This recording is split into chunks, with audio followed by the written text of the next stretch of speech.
La crise qu'on traverse a vraiment été d'une extrême violence et il faut avoir l'humilité de reconnaître que personne d'entre nous n'était préparé à gérer une crise d'une telle violence. Au niveau de notre groupe, il y a eu différentes étapes dans la gestion de cette crise. En fait, la première étape, ça a été le rapatriement de nos clients. Quand cette crise est arrivée, on avait 3000 clients qui étaient bloqués à destination. Toutes les destinations étaient bloquées en même temps. Donc il y a eu un boulot titanesque qui a été fait par nos équipes pour rapatrier les 3000 clients dans les meilleures conditions possibles.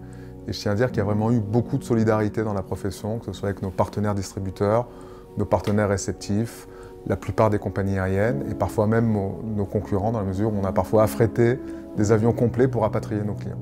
Deuxième étape dans la gestion de cette crise, ça a été en fait d'essayer de gérer au mieux toutes nos contraintes financières. Je dois dire qu'on a été beaucoup aidés par l'ordonnance qui nous a permis de garder notre trésorerie et également qui a permis à nos partenaires distributeurs de garder leur trésorerie. On s'est mis à peu près à 80% de chômage partiel au niveau du groupe et grâce à ça, donc, on a été capable de réduire nos coûts et de fonctionner en mode low cost le plus longtemps possible. Troisième étape dans la gestion de cette crise, on s'est longtemps demandé s'il fallait ou pas qu'on refasse partir nos clients quand les frontières ont réouvert. Et on a décidé d'ouvrir 16 clubs, c'est beaucoup moins que l'année dernière, mais grâce à ça, on a pu faire partir des clients. Et avec du recul, on se rend compte que c'était sans doute la bonne décision, dans la mesure où les clients qui sont partis étaient satisfaits dans l'ensemble de leurs vacances. On a essayé de vivre cette période avec le plus de solidarité possible et faire en sorte que chacun puisse s'entraider, que nos collaborateurs puissent s'aider les uns les autres pour accompagner nos clients et faire en sorte que nos clients trouvent une réponse le plus rapidement possible et de la meilleure des manières. C'est une période extrêmement éprouvante à vivre, tout d'abord pour mes équipes, dans la mesure où depuis le début de cette pandémie, on n'arrête pas de faire et défaire. Donc on ouvre des destinations et on les referme quelques semaines après. À titre personnel, c'est aussi très complexe pour moi, parce que quand j'ai monté le groupe NG Travel il y a 12 ans, je ne m'attendais vraiment pas un jour à devoir mettre 80% de mes équipes au chômage partiel. Voilà, maintenant, je suis d'un tempérament optimiste. J'ai toujours tendance à voir le verre à moitié plein plutôt que le verre à moitié vide. Donc je suis convaincu qu'on va sortir de cette crise et qu'au printemps prochain, on sera capable de rebâtir ensemble le groupe et continuer notre développement. Alors tout d'abord, merci aux entreprises du voyage, au CETO, à tous les partenaires qui nous ont accompagnés dans cette crise. Ça a été une ressource inestimable en conseil, en accompagnement, pour déchiffrer les textes, pour nous accompagner sur la mise en place du chômage partiel ou tous les autres dispositifs mis en place par l'État.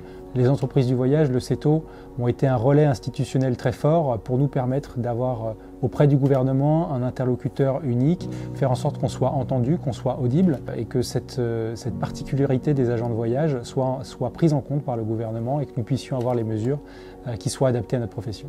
Il faut reconnaître que les EDV et le CETO ont fait un travail phénoménal depuis le début de cette pandémie. Il y a un énorme travail qui a d'abord été fait par rapport à l'ordonnance.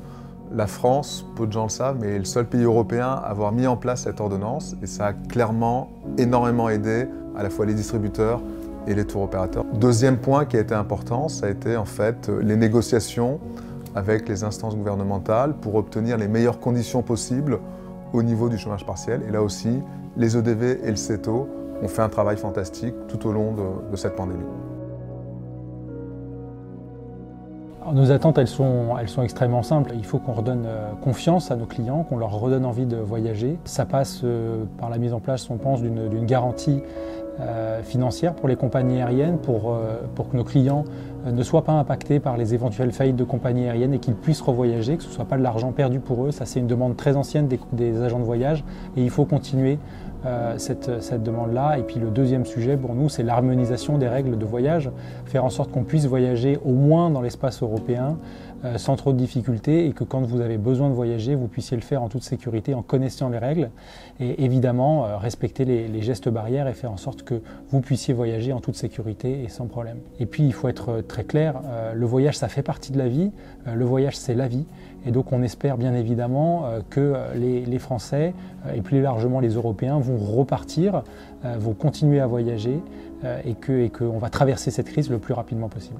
Pour moi, le coup de sifflet final de cette pandémie, il aura lieu uniquement quand on aura trouvé un vaccin. Maintenant, ce qu'il faut, c'est tenir entre maintenant et le printemps prochain, avec quasiment pas d'activité. Donc, On compte énormément sur une prolongation des mesures de chômage partiel dans des conditions similaires à celles qu'on avait cet été.